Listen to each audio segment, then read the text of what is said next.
Hello, let's still continue from where we stopped in our last class. You see, I wrote 3 and 4. You'll be like, where is 1 and 2? This is the second class, okay? So ensure to go through the first and second example. I will leave the link in the comment. This is still your linear equation.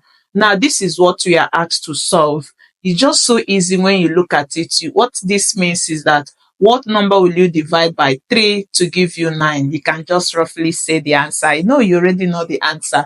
This one, you can also determine the answer. But when the question says solve, the question wants you to show steps, not just the answer, okay? Unless it's an objective. So let's solve this to show how these answers, which you already know, came about. Now we're going to begin with the third one, or less, whichever one you want to call it. So we're going to do it in 2 methods. So we take the method 1, okay?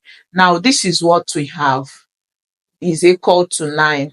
Now, the first one you do is, because remember, this is b divided by 3. And what you want to remove is divided by 3. See this thing that is under this b? You want to take it off. And to remove divided, the opposite is to multiply. Did you get? So to remove this divided, I will just do b divided by 3. So I'll multiply with this 3, okay? Then you do it to the both sides because it's an equation. What you do to the left, do to the right, okay? So this 3 will take off this 3. Remember, this 3 is the same as 3 divided by 1. I hope it's understood. So that when this 3 takes off this 3, you are left with b divided by 1. And when you divide the number by 1, it gives you back the number.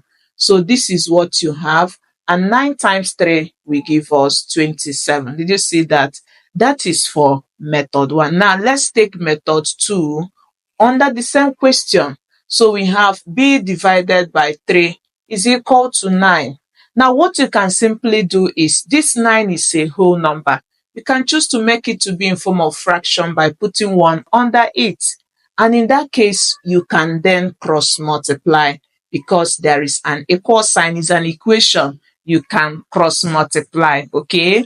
Now what do you do when you cross multiply? It means 1 will multiply b. And when 1 multiplies b, it gives you b. And this one means 3 will multiply 9. And when 3 multiplies 9, it gives you 27. So this is the same answer with the first one we got. Now let's go to question 4. For question 4, we have 30 divided by c is equal to 5. Now let's take method 1, okay? So what do we do? Let's repeat what we have.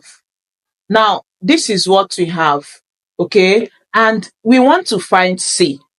But for us to find this c, let's first do something to it.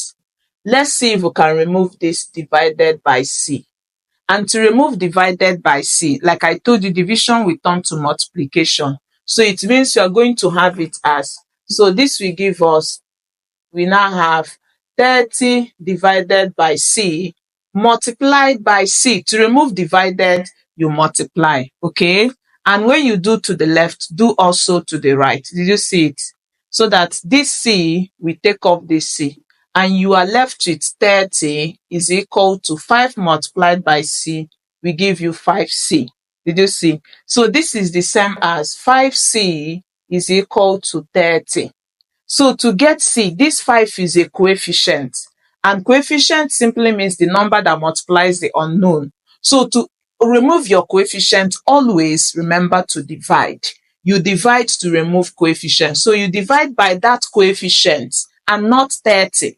So divide by 5 and also divide this by 5. So when you do that, you see c will give us, divide this, how many 5? 5 will go in itself once, 5 will go in 36 times. So c will be equal to 6. That is the value of c using method 1.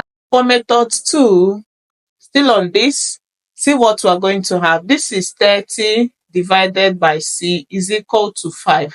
Like as we did in the previous, make this to be divided by 1 to put it in a form of fraction, okay? So you can cross multiply this.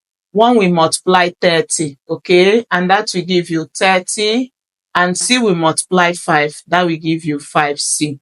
So this is the same as 5c is equal to 30. So to get C, like we said, 5 is the coefficient. Divide by the coefficient, which is 5. So you also divide this by 5.